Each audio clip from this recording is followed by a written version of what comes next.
Hello, my name is Tracy LaRose, and I teach science at Antonia Middle School in the Foxy 6 School District. You're watching the Leaders Art and Science Challenge, sponsored by the Twin City Area Optimist Club. I hope you enjoy today's experiment, and remember to stay curious. Today we're going to talk about changes in states of matter. So our three big states of matter are solid, liquid, and gas. And to change from one to another, you have to change the temperature. And each substance that we have here on Earth can change at a different temperature. But a lot of our liquids freeze at the freezing point, which is 0.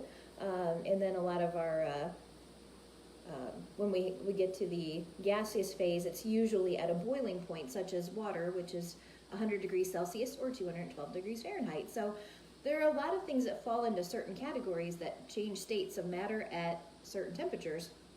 But we have a few exceptions. There are some really cool metals that you can put in your hand and they melt just with your body heat and things like that. So, but states of matter are really cool. So solid, liquid, and gas. So today we're going to take some liquids and we're going to make them solids.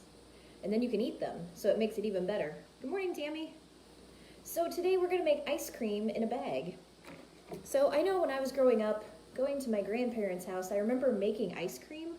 And when we made ice cream, it was always in that big, looked like it was wooden on the outside, like a wooden barrel, and it had this motor inside, and so you put the ice and the salt on the outside, and inside the container, then you put all the ice cream ingredients, and you turned on the motor, and it just rotated around, and it made ice cream. So when I started teaching 20 years ago, we actually would make ice cream in coffee cans. So I would have the big metal coffee can, and then the small metal coffee can inside, and it would be the same thing. We'd put the ice in the big coffee can, and then inside the small coffee can, we'd put the ice cream ingredients, and we'd roll it on the floor back and forth to each other. So these days, all the coffee canisters are plastic. The inside canister wouldn't work, but the outside one would. So you could still do it and use one of the big coffee cans, and then maybe put the ice cream in a baggie inside the big coffee can. Or you can just use baggies like I have here. So what I'm going to do is I already made one, so I've got a few flavors going here this morning. So, good morning, Jen. Yes, this one can get messy, especially because when you take this out, it's got salt all over the bag. But it's raining here, so we'll just do it in here. So I'm going to take 1 tablespoon of sugar. I'll show you the recipe in just a moment, and that way you can take a snapshot of it if you'd like to. I'm going to take half a cup of half and half. But you can use milk. I've done this with regular milk before with my students. Or you can use heavy whipping cream. Depends on how you like your ice cream. The other thing I've done with my students is, you know those little creamer cups you get, like if you go out to eat or something and they give you have coffee and you get those little creamer pods, those little things. You can put those in, and you don't have to mix this all up. You can just put the pods of creamer in there and they'll freeze up too. So you could get like the French vanilla creamer or something like that. So I have sugar and I have my half and half in here. And I'm going to put 1/4 teaspoon of vanilla extract in there just for flavoring. My first one I put peppermint extract, and then I also have banana extract sitting over here. So I am going to end up making, I think I can make 1 more out of this little carton. I should be able to get 3, maybe 4 out of it. So I'm going to have a couple different flavors of ice cream. The nice thing about this too is that it's portion control. There's a half a cup of ice cream in there. Oh, thanks, Marcia. I'm glad you're enjoying the experiments, and thanks, Tammy. I appreciate that. So I'm just kind of smushing it around here. So this is my vanilla, so I put a V on the bag, so I remember which one's which when I grab them out of the freezer later. And then all I'm going to do is put this inside this gallon bag that I have. And I've already put about 4 cups of ice cubes in there and 1/2 cup of salt. So I'm just going to put this in here. Seal it up really well. Make sure both bags are sealed really well, otherwise you get a big mess. And then I'm actually, using this just to hold on to it, and I'm just kind of shaking it around. And then you can kind of let it sit for a while and then shake it around some more. So I'm gonna leave it in here for about 5 minutes, but while I'm letting it sit for a second there, I just wanna mention that the reason that there's salt and ice in there, you know, as a kid, parents just put that in there. We had no idea why they put that in there, but scientifically speaking, the salt and ice combination actually allows what's going on in this outer bag, the liquid and the ice in that, to get to a temperature below freezing. So it's actually a couple degrees below freezing. That's why I have the washcloth or the towel or something like that to hold on to it, because it's very, very cold. So if I just put regular ice in here, it would just be at the freezing point.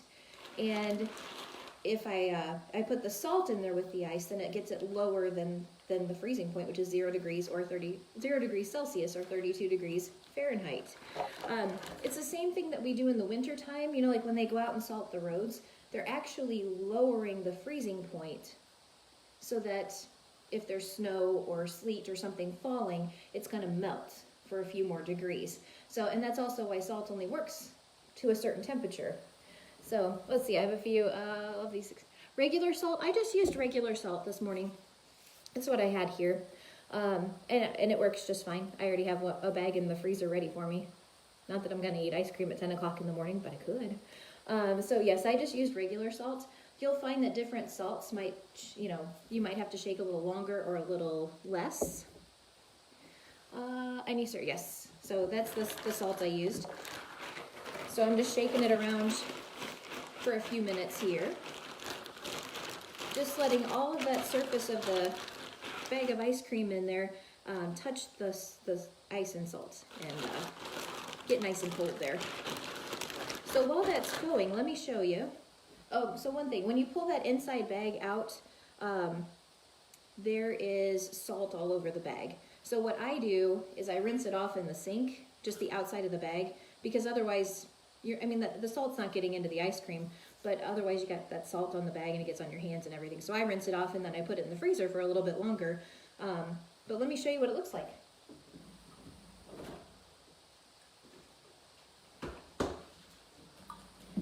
So here is my peppermint ice cream that I made right before we went live here.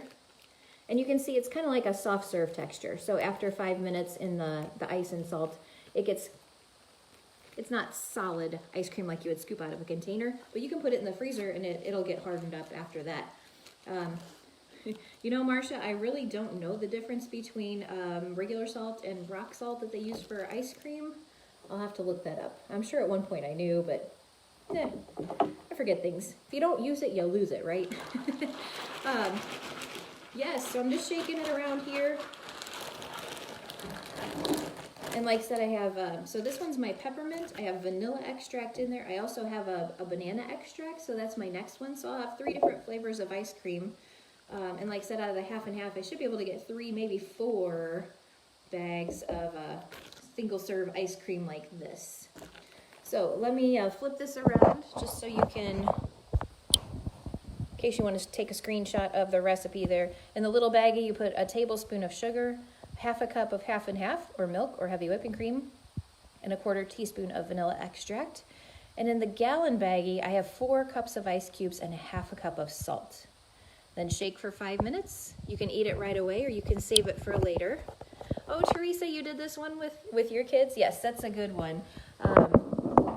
And honestly, this would have been our last day of school, our last week of school. Would have been great to make some ice cream with the kids. It's a great experiment just to show changes in states of matter, but also how you can lower the freezing point by adding something to the ice. And then it's a good lesson too of what happens in the wintertime when they're out salting our roads, and you know, lowering the freezing point so that we can drive when the temperature's pretty low and we've got ice and salt, or ice and snow on the road. So that's what I have for you. Let me show you really quickly. Like I said, I used half and half. I did use regular table salt.